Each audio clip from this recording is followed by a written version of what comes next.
Pencarian Sriwijaya RSJ-182 yang hilang kontak pada Sabtu, tanggal 9 Januari tahun 2021, pukul 14.40 masih terus diupayakan. Hingga Senin kemarin pukul 9 pagi, Tim Disaster Victim Identification, DVI, Polri telah mengantongi 40 sampel DNA dari keluarga korban, 16 kantong jenazah, dan 3 kantong properti. Dari sana korban pertama telah berhasil diidentifikasi. Selain itu, analisis mengapa pesawat bisa jatuh pun terus berjalan. Komite Nasional Keselamatan Transportasi, KNKT, telah mengirimkan 2 orang untuk mengumpulkan rekaman berikut transkrip pembicaraan antara pilot dengan pengatur lalu lintas udara yang bertugas ketika pesawat jatuh. Mereka juga telah mendapatkan data mentah radar pergerakan pesawat.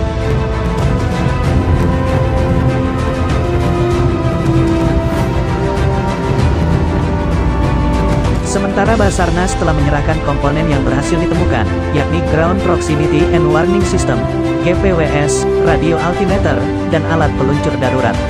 Salah satu indikasi kuat yang muncul dalam kecelakaan ini adalah pesawat mungkin tidak meledak di udara. Saya menduga, jika terjadi ledakan di atas, pasti serpihan berada dalam radius yang sangat luas.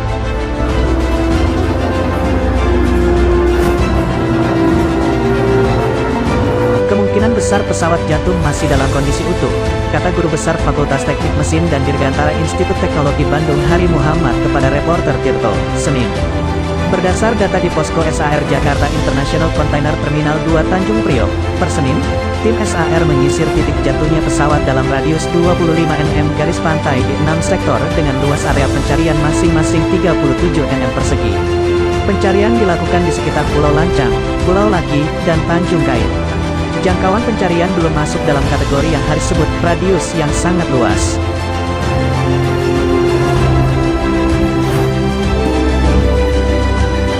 Semua itu akan diketahui lebih jelas jika kotak hitam pesawat yang berisi Flight Data Recorder, FDR, dan Cockpit Voice Recorder, CVR, ditemukan dan datanya dianalisis. Lewat FDR, sikap pesawat, ketinggian, kecepatan, kondisi mesin, dan bidang kendali pesawat bisa diketahui. Bisa diketahui pula, misalnya, apakah mesin atau sistem kendali pesawat bermasalah. Sementara lewat analisis CVR, yang merekam percakapan pilot dan kopilot, dapat diketahui apakah misalnya seluruh orang dalam pesawat hilang kesadaran karena pesawat terbang menukik dengan kecepatan tinggi. Misalnya semua mesin pesawat itu mati tapi pilot masih sadar, mereka masih dapat menerbangkan pesawat dengan cara gliding. Bila Sriwijaya SJ-182 telah mencapai 10.000 kaki, pilot dapat gliding hingga mencapai Bandara Soekarno-Hatta atau Halim Perdana Kusuma. Pun jika terpaksa, dapat mendarat dan mengapung di laut, ditching.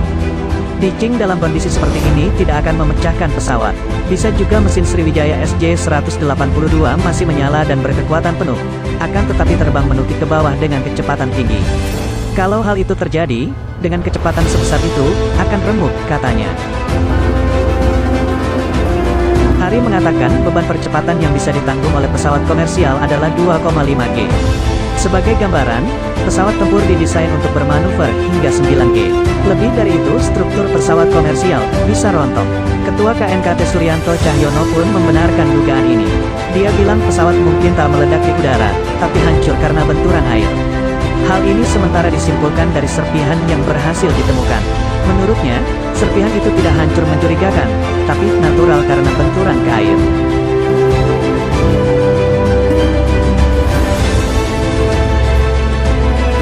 Pesawat rute Jakarta-Pontianak ini diperkirakan jatuh di sekitar perairan Pulau Laki dan Pulau Lancang, Kepulauan Seribu, Jakarta. Pesawat mengangkut 62 orang, terdiri dari 6 awak pesawat dan 56 penumpang, 43 dewasa, 7 anak-anak, dan 3 bayi. Jenis pesawat adalah Boeing 737-500 yang digunakan untuk penerbangan jarak pendek hingga menengah.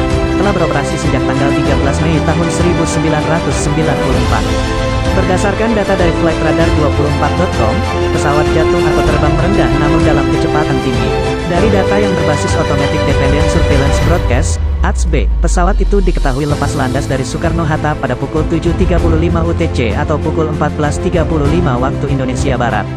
Lantas pesawat berbelok ke kanan dan mendaki di ketinggian 10.175 kaki ketika melintasi garis pantai pada pukul 14.39 waktu Indonesia Barat.